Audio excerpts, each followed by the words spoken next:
Menjelang Hari Raya Galungan dan Kuningan, sejumlah harga bahan pangan dan upacara naik. Namun fenomena baru yang terjadi pada periode Hari Raya 2024, yaitu harga cabai lebih mahal daripada harga babi. Harga cabai mencapai Rp50.000 per kilogram dan babi Rp40.000 per kilogram.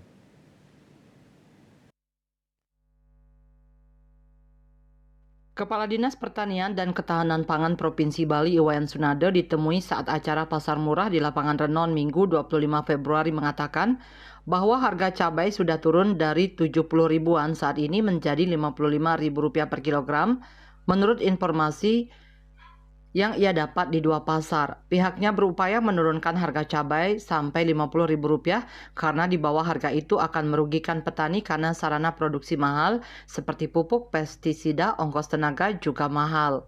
Dengan harga sebesar itu cukup membuat petani tersenyum meski penurunan harga cabai tak terjadi merata di semua wilayah di Bali.